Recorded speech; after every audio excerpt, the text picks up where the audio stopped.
നിതീഷ് കുമാറും ചന്ദ്രബാബു നായിഡുവും കഴുത്തിൽ ചരടിട്ട് വലിക്കുമ്പോൾ ആടിക്കളിക്കുന്ന കൊച്ചുരാമനായി മോദി മാറിയെന്ന് രാജ്മോഹൻ ഉണ്ണിത്താൻ MP.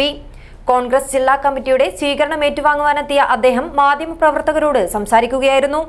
പുതിയ മോദി സർക്കാരിന് ഒരു വർഷത്തെ ആയുസ് മാത്രമായിരിക്കും ഉണ്ടാവുകയെന്നും 1 വർഷം കഴിഞ്ഞാൽ രാഹുൽ ഗാന്ധി പ്രധാനമന്ത്രിയാകുമെന്നും ഉണ്ണിത്താൻ പറഞ്ഞു.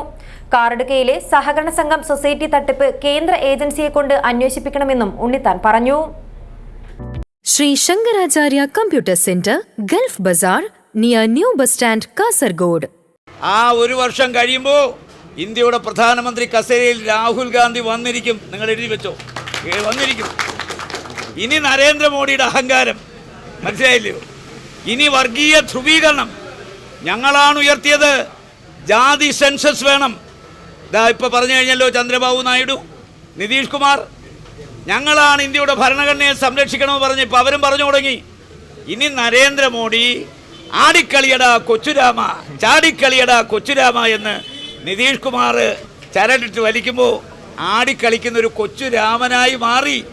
എല്ലായ്പ്പോഴും രാഹുൽ ഗാന്ധിയെ കടന്നാക്രമിക്കുന്ന നയമായിരുന്നു പിണറായി വിജയൻ്റേതെന്നും നരേന്ദ്രമോദിയുടെ 2ാം പതിപ്പായാണ് പിണറായിയെ ജനങ്ങൾ കണ്ടതെന്നും ഇക്കാരണങ്ങളെല്ലാം കൊണ്ടാണ് മാർക്സിസ്റ്റ് പാർട്ടിക്ക് കേരളത്തിൽ ദയനീയ പരാജയം നേരിടേണ്ടി വന്നതെന്നും രാജ്മോഹൻ ഉണ്ണിത്താൻ പറഞ്ഞു. കുറേ നാളുകളായി പിണറായി വിജയൻ നരേന്ദ്രമോദിയെല്ലാം ആക്രമിക്കുന്ന രാഹുൽ ഗാന്ധിയാണ്. അതോടുകൂടി കേരളത്തിലെ മതന്യൂനപക്ഷങ്ങൾക്ക് മനസ്സിലായി ഇയാൾ നരേന്ദ്രമോദിയുടെ ഒരു 2ാം പതിപ്പാണെന്ന്. അതുകൊണ്ടാണ് ഇത്ര ദയനീയമായ പരാജയം അവർക്ക് കേരളത്തിൽ സംഭവിച്ചു. മാത്രമല്ല BJPയുടെ വോട്ട് പരിശോധിച്ച് നോക്കിയോ, കാസർഗോഡ് അടക്കം മുഴുവൻ സ്ഥലത്തും എവിടെയൊക്കെയാണോ കമ്മ്യൂണിസ്റ്റ് പാർട്ടിക്ക് വോട്ട് കുറഞ്ഞ അവിടെ എല്ലാം BJPക്കാണ് വോട്ട് കൂടുതൽ. കാറടുക്കയിലെ സഹകരണ സംഘം സൊസൈറ്റി തട്ടിപ്പ് കേന്ദ്ര ഏജൻസിയെ കൊണ്ട് അന്വേഷിപ്പിക്കണമെന്നും ഉണ്ണിത്താൻ പറഞ്ഞു. കേരളത്തിൽ കള്ളപ്പണ നിക്ഷേപം സഹകരണ ബാങ്കുകളിലാണെന്ന പ്രചരണം ശരിയല്ലെന്ന് തെളിയിക്കണമെങ്കിൽ മുഖ്യമന്ത്രി തനിക്ക് നേരെ ഉയരുന്ന ആരോപണങ്ങൾ കേന്ദ്ര ഏജൻസികളെ കൊണ്ട് അന്വേഷിപ്പിക്കണമെന്നും ഉണ്ണിത്താൻ പറഞ്ഞു. ഈ കേരളത്തിലെ സഹകരണ പ്രസ്ഥാനങ്ങളെ തകർക്കാൻ BJP ദേശീയ തലത്തിൽ ശ്രമിക്കുകയാണ്. ആ ശ്രമിക്കുന്ന നീക്കങ്ങൾക്ക് തടയിടണമെങ്കിൽ സംശുദ്ധമായൊരു സംസ്കാരം സഹകരണ മേഖലയിൽ നിലനിർത്തണം. ഇത് ധനസമ്പാദനത്തിലുള്ളൊരു മാർഗമായി സഹകരണ പ്രസ്ഥാനങ്ങളെ അധപ്പതിപ്പിച്ചു. മുഖ്യമന്ത്രിയുടെ കയ്യിലല്ലേ ആഭ്യന്തരം, ക്രൈംബ്രാഞ്ച്, ഇൻ്റലിജൻസ്, ലോക്കൽ പോലീസ്.